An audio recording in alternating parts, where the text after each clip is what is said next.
You're here. Welcome to the Masterminding Success podcast. They say if you want to be successful in business and in life, then surround yourself with successful people. So pull up a seat. The mastermind is about to begin.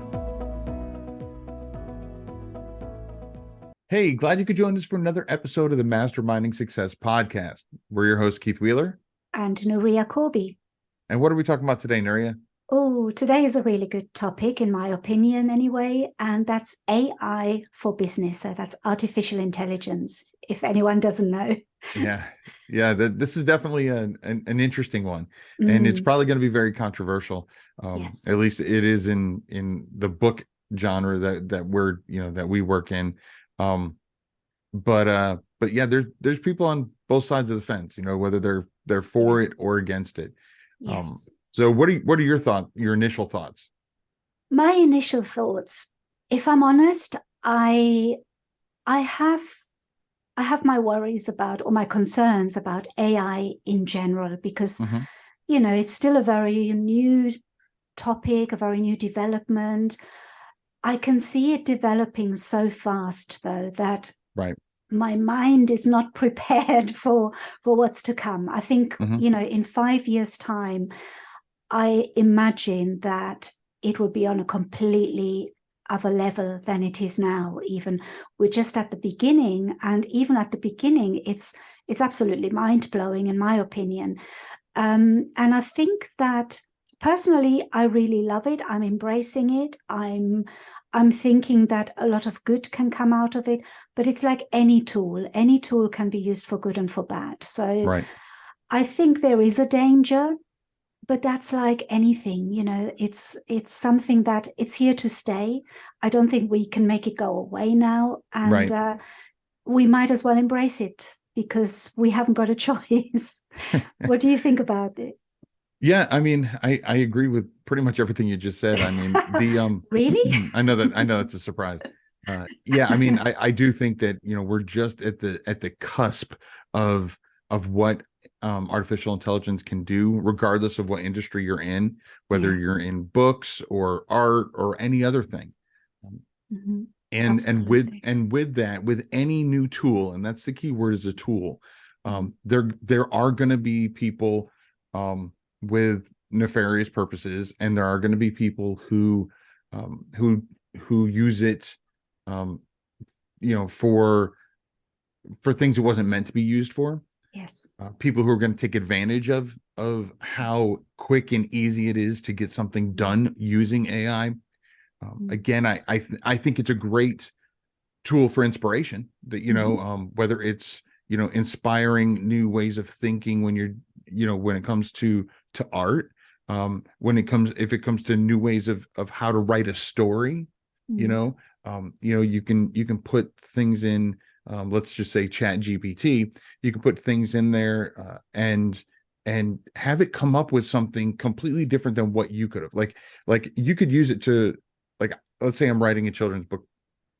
I can write a children's book about whatever topic. I could then put that idea in Chat GPT, and it will come up with a completely different story than what I just came up with. And I think that one of the good uses of it is to look at what it came up with and say, oh, that's a good way to handle that scene or that whatever. And it's just another way to think outside the box.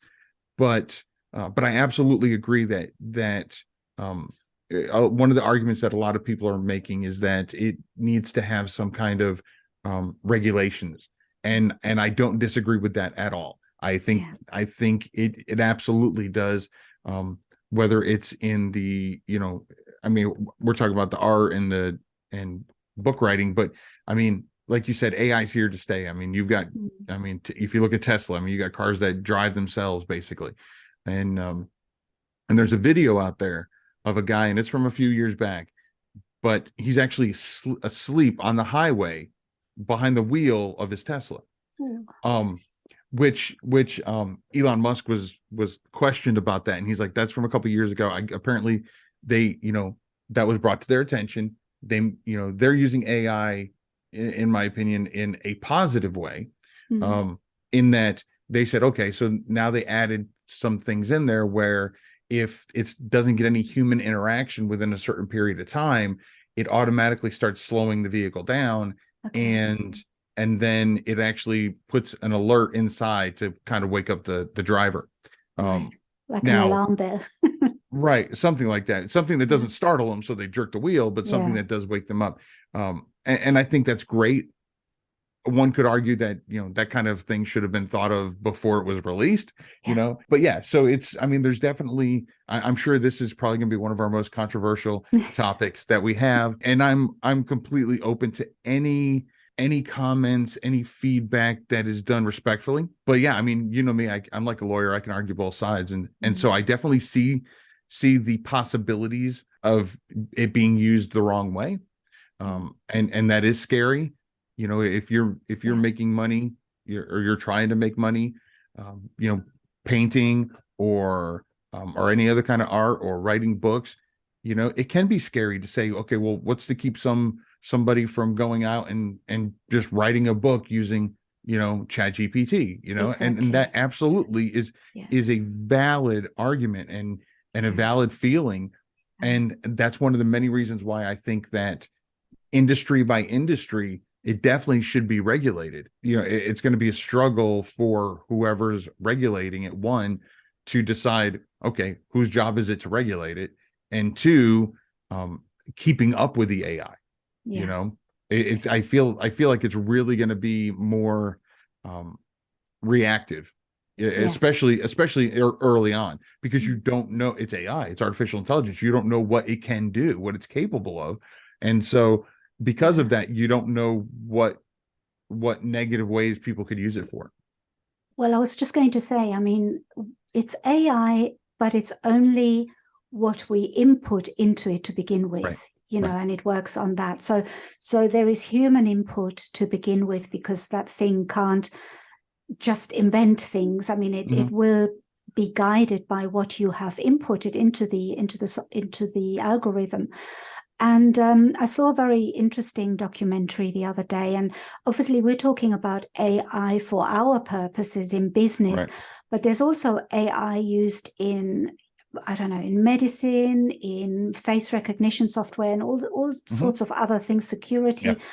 And when it came to face recognition, it showed that because AI is built by humans to begin with, there was a bias that was inbuilt into the system. So it was more favorable when there were certain programs or certain things it was being used for that were biased, for example, against women. So it preferred, or it showed a preference towards men rather than women. And that is logical, because when this was set up, maybe more than 10 years ago, it was generally by a group of men that had set it up. So it has an inbuilt bias, and that depends on who is inputting the information, basically. So it's not just like something that's going to run away with ideas that it just recreates itself. It's programmed. It's programmed by human beings. So I think we need to be careful who programs them, rather than being frightened of some artificial intelligence thinking for itself. It doesn't think for itself. Right. But, it does throw up a lot of questions, and that is the negative side of it. But I think there are also lots of positives. And that's when we talk about it as in business, you use it as a tool to help you. And I think where we're going wrong, and I see this all the time, is when people are using it as a replacement for their own creativity or for their own work. It doesn't take away the hard work. You still have to work at what you're doing. And funny you should mention children's books, because I've played with ChatGPT a lot. I write, what did I write with it? I get ideas for my book descriptions, for any sort of things that I write online, for posts, for social media posts, that kind of thing. I haven't actually tried getting a children's story with AI. And I think I did one. My husband and I were just sort of messing about with it and saying, let's see what it can do. We were playing with it. And we asked it, I think, to write a funny fairy tale or something. And it came up with quite quite a nice story actually, but I haven't actually used it. And I think and I thought about this, and I think the reason being is that I actually enjoy creating the stories. So I don't think it's a replacement for creativity, because No. if you enjoy creating, you are still going to continue to create. And I think a lot of people are worried, and rightly so. A lot of designers are worried now with AI art. They think that AI art is going to replace them. But I like to kind of think of it as, when photography came out, we had the same problem. A lot of painters were saying photography will replace us, there will be no more paintings, and it hasn't done that at all. It's just another tool. Photography is another medium to create art. And I like to think of AI as another medium that can create art. But it's very controversial, because obviously it feeds off things that have been created in the past.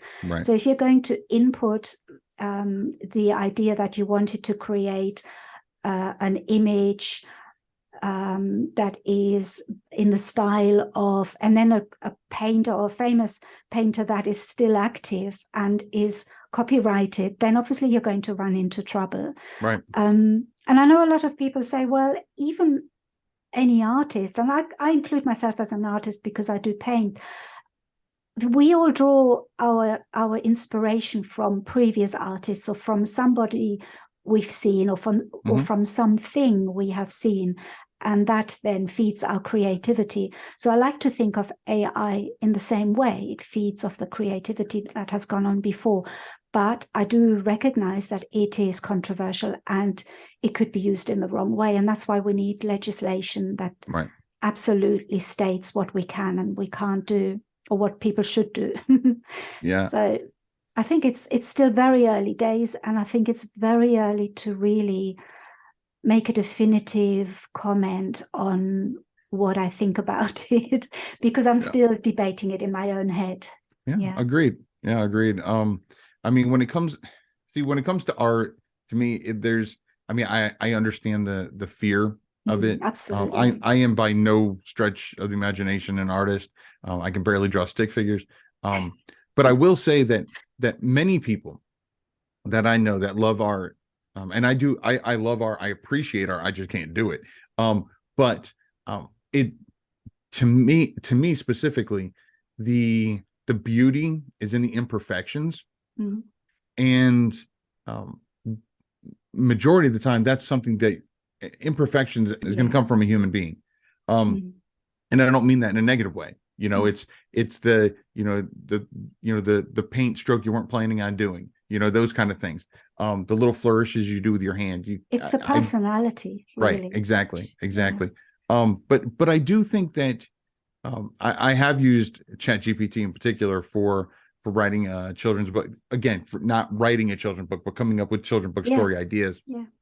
And I think it's brilliant for that. It's pretty interesting. It really, like you were saying before, it comes down to what you put in. I think one of the biggest fears that people are going to have is not so much that it's going to strip us of our creativity. I think it's more of, even if that's what they say, a lot of people are really concerned with, I'm trying to think of a nice way to put this, but those lazy people who just want to make the money from a book, but not actually put the creativity into it, not put the work into it. Something like ChatGPT is giving them a tool to create something. I don't even using the word create something is a huge stretch, to make something without creating it.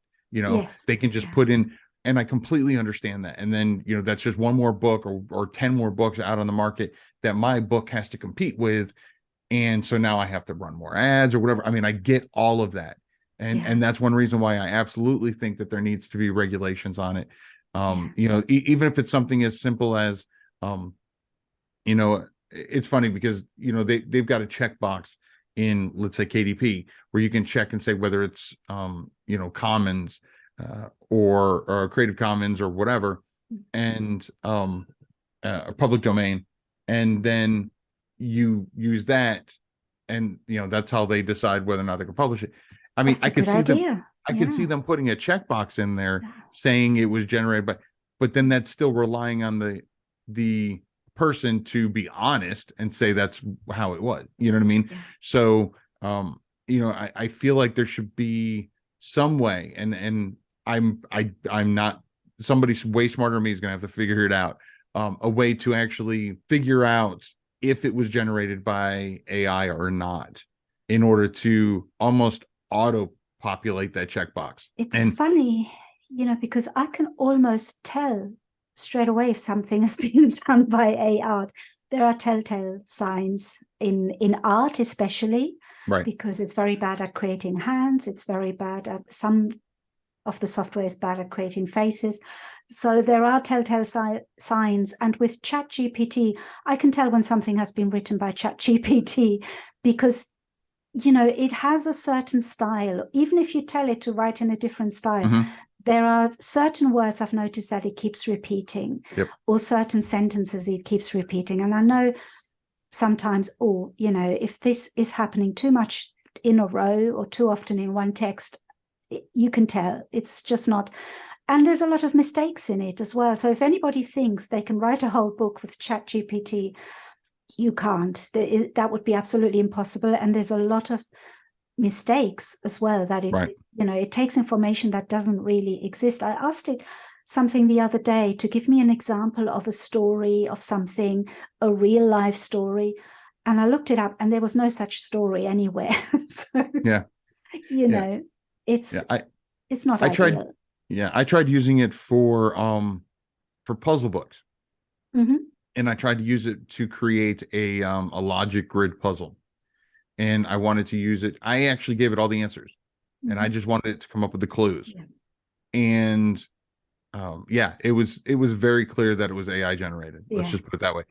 It would, for one, it would list the same thing but switch two of the words. Mm-hmm. The one I did was movie titles, actors, and directors, and so, or genres, and it was like, so and so is not in a comedy, so and so is in a comedy, and some of them were a lot, because I would tweak the way I word it, because a lot of it isn't in the input that you put in there. Yes.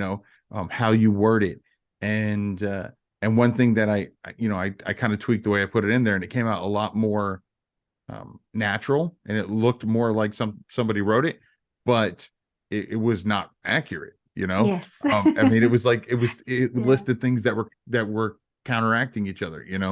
And so it's definitely, again, we've talked about this at the beginning. We are at the early stages of it. I do think it's just going to get better. I do think it's something that, whether you're for AI, against AI, or somewhere in the middle, it's something that we all need to accept the fact that it's not going anywhere. Yeah. Whether you decide to never use AI, completely respect that. If you decide to use AI, creatively, completely respect that. If you decide to use AI to do the work so you don't have to, that I don't respect. But I mean, I know we've been talking a lot about books and art, but just in regular business, if you want to, if you're starting a new business and you don't know what you got some business names maybe, but you want some ideas, something like ChatGPT or other AI, great way to just generate some some ideas on names or slogans or whatever. Absolutely, anytime you're doing, whether it's for a book, you're doing titles, or you're doing names for your business, still go out and do your trademark research, make sure that it's not trademarked or copyright or anything like that. But again, it's just, I have found it, and I think it's partly because you and I have the correct mindset and the honest mindset. We're not trying to do anything nefarious with it, and so I think that's one reason why we have a little bit of excitement towards it. is because we're kind of excited to see where it can go. But again, on that same note, I can definitely see the fear that people have, and I have a little bit of it too, apprehension, if it's not regulated, because any kind of technology, once it's created, you can't uncreate it. It's there. So at that point, it's just a matter of making it better. And what we've seen with, smartphones and everything else is it took a while before it was first, broke the scene and first it was visible. But man, how fast it improves on itself. Yeah. Iterates just, in very little amount of time. So. Yeah, absolutely. And, you said something earlier, and I think it's the fear people have of it. There's a real fear, and I can understand where that comes from. And you mentioned that, for want of a better word, the lazy people that are creating books or are creating images or whatever it is to profit from that, and they don't really put much work into it, and then they let AI do all the work. I don't think if I'm too fearful of those books hitting Amazon, because they are not good books. Right. I always think of it as if something's not that good, it won't really make it, So in that sense, it's not our competition, because we make better books. Right. But, I'd like to think so. So we put a lot of care and attention into our work, and those type of books, or those type of images are very, you can tell if something is AI generated, especially with images. And I'm sure that would be the case with books as well. So I'm not too fearful of that, but I understand that other people are. But, it's a little bit like when authors were fearful of low content book creators, right. Because there was an author writing his heart out for years, maybe, and publishing that book, and then someone comes along and makes a notebook and sells more than the book that they've written. And of course that would annoy somebody, it would annoy me, but it is what it is. And I think this is the same sort of situation. People are fearful that it's such a big change. They've built something up, and now this might, everything might collapse now because of this new thing that's come out. I don't personally think that way. Like I said, I'm embracing it, and I'm using it as a tool to give me inspiration. One thing I use it for, and I have used recently, is to create my YouTube titles for my videos. And it's been brilliant for that. I still put my own words into it because I just use it to get an idea. Right. But I get maybe 10 ideas from it, and then I'll choose the one that resonates with me, and then I'll change it a little bit as well. So it is a helpful tool. It doesn't do all the work, but it does help. And in that sense, I'm not fearful of it. I'm embracing it, but I understand totally where people are coming from. Yeah. And I think, as we said, we need there to be some kind of legislation so that we're all clear on how we can use it, how far we can take it. It is very new. It's something that's only just come out. So it's going to take a while, I think. And there's no precedent for it. So even if there's lawsuits coming out now, I don't know how far they can go, how accurate they can be. It's going to be a nightmare for lawyers and for people who are involved in a lawsuit, for example. But we'll see what happens. I think it's a matter of really proceeding with caution and just being careful, but at the same time enjoy it and use it as much as you can in a way that it helps you rather than do the work for you. Yeah, I agree. And it's completely fine if you, like I said, if you never want to use it, you never want to use it again, that's fine. But again, we still need to know it exists. We need to, because like I said, it's not going anywhere. It's only gonna, people are seeing the money behind it there, and if there's money behind something, they're going to put more money behind it. And so it's not going to go anywhere, just like most technology. And like I said, it's going to get improved upon, and I do agree that there needs to be legislation to kind of regulate it. But I do honestly think that legislation, especially in the early days, is going to be something that is going to be unfortunately reactive, and it's going to be after bad things are happening. Oh, okay, now we need to put this legislation, make sure that doesn't happen again. But I agree with what you said, that in the end, when it comes like books in particular, they might be able to knock out 100 books in a day, because they're just writing it with ChatGPT, and but they're going to be hot garbage. And Mm. yes, it does add some competition out there in the short term. Mm. But unfortunately, once people start buying those books and they start seeing it's garbage, then they're on Amazon in particular, at the bottom of every single product, there is a report button, and people report things, people give it bad ratings, even though it's technically another book on the market. It's not going to be competing with you as it starts going down. You know what I mean? And so it's something that, when it comes to business, and I know it's a lot easier said than done, especially with certain businesses, but it's a marathon, not a race. And so in particular, books is what I'm referring to right now. But you may end up maybe having a little bit more competition now, but once it starts really picking up, and they start getting the negative reviews and things like that, your competition is going to get dwindled back down. Yeah. That's the way I think of it. I don't see it as competition almost, because I think my competition are well-written books, well-made books, the high quality stuff that's on Amazon. That's my competition, because I have to compete against them. I don't have to compete against inferior products. I try to get better myself every time. So I kind of guide myself by the books that are out there that are brilliant, and I want to compete with them. I don't want people to think that I'm not concerned about AI. I am concerned not for this business, because this business is it can be regulated. Right. My concern is more for, in a political sense, in a more global sense. Where is this taking us in that sense? Because we all know that money rules the world, and where is this going to go? So I do have my concerns about AI more in a general way, but where this business is concerned, I'm absolutely sure that legislation will be the solution to any worries that people have on that side of things. But yes, I think we are at a time in history where there's a big change coming. This is definitely, my husband called it a renaissance, and I think he's right. He's on the money there. It is a renaissance in a way, and he's more positive than me. He thinks it's for good.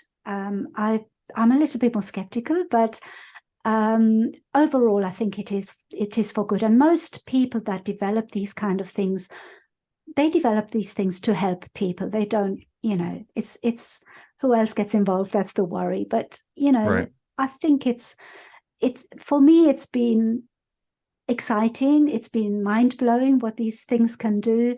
And it's been a great help, to be honest. So in that sense, I'm definitely embracing it. But I absolutely understand anybody who's not embracing it, because I know where that comes from. So yeah, we said it was going to be controversial, and it has.